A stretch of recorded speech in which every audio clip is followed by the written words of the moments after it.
O acompanhamento é isso, depende do estadiamento, né, do estágio do ceratocone, se é 0, ou se é 1, ou 2, ou 3, ou 4. Vai depender da idade, se o paciente é muito jovem, menor de 18 anos ou maior. E tem aqueles casos também, às vezes o paciente já tem 35, quase 40 anos. Se a gente sabe depois dos 40 anos, o crosslink ele sofre ele estabiliza espontaneamente.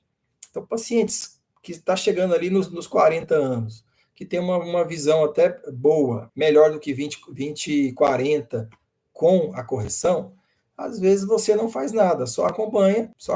Se ele estiver progredindo, você pode fazer até o crosslink só, mas às vezes ele não está progredindo, você acompanha até depois dos 40 e pronto, e fica mais tranquilo. O paciente mais com a idade depois dos 35, você não precisa se preocupar tanto, porque ele já está numa velocidade de progressão bem mais baixa e você pode, às vezes, só acompanhar mesmo. E se precisar, você faz um crosslink, mas não é muito comum fazer crosslink em pacientes já aí com 40 anos ou mais.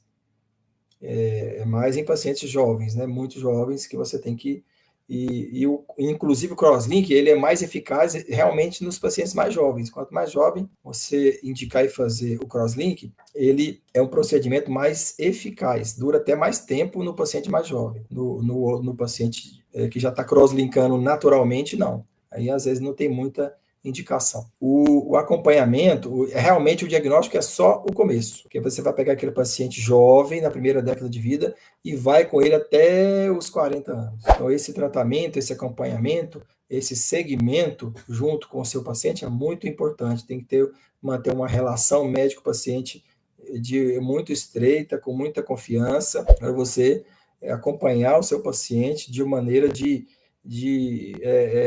sempre observando se está havendo progressão, porque a progressão você vai observar como? Quando pelo menos 2 ou mais de 4 parâmetros estiverem alterados. Quais são esses parâmetros? A curvatura anterior da córnea, a curvatura posterior da córnea, a paquimetria no ponto mais fino e a acuidade visual. Então, se houver aí aumento da curvatura anterior ou aumento da curvatura posterior, ou diminuição da paquimetria, afinando, o ponto mais fino, ou então piora da acuidade visual, aumento de grau muito rápido, miopia, astigmatismo, ou aumentou a assimetria entre os dois olhos, você pode suspeitar 2 ou mais desses parâmetros alterados, você já pode suspeitar fortemente que está havendo progressão do ceratocone. Você tem que, então, intervir, você tem que agir.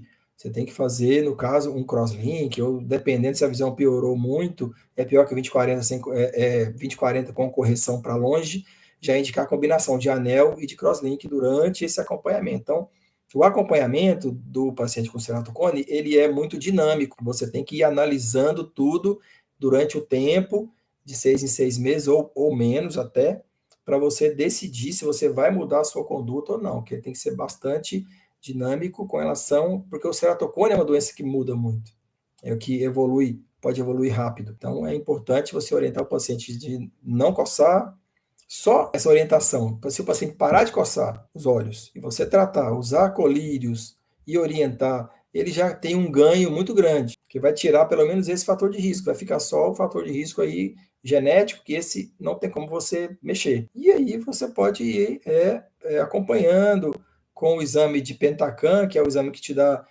a melhor repetibilidade, você vai repetir a cada 6 meses e comparar a melhor comparação, analisar esses parâmetros que eu falei, curvatura anterior e posterior, paquimetria no ponto mais fino e acuidade visual, que você vai medir e vai ver a refração, se está mudando muito, se aumentou muito astigmatismo, principalmente, se a assimetria entre os dois olhos aumentou muito. E na paquimetria, um fator importante também, além da espessura diminuir, a córnea ficar mais fina, ela sofreu uma descentralização inferior, porque normalmente a paquimetria, o ponto mais fino, não é no centro da córnea, não. Ele é temporal, ligeiramente inferior. Mas se esse ligeiramente inferior começar a ficar muito inferior, você pode suspeitar que está havendo uma tendência de ectasia naquele ponto, naquele olho.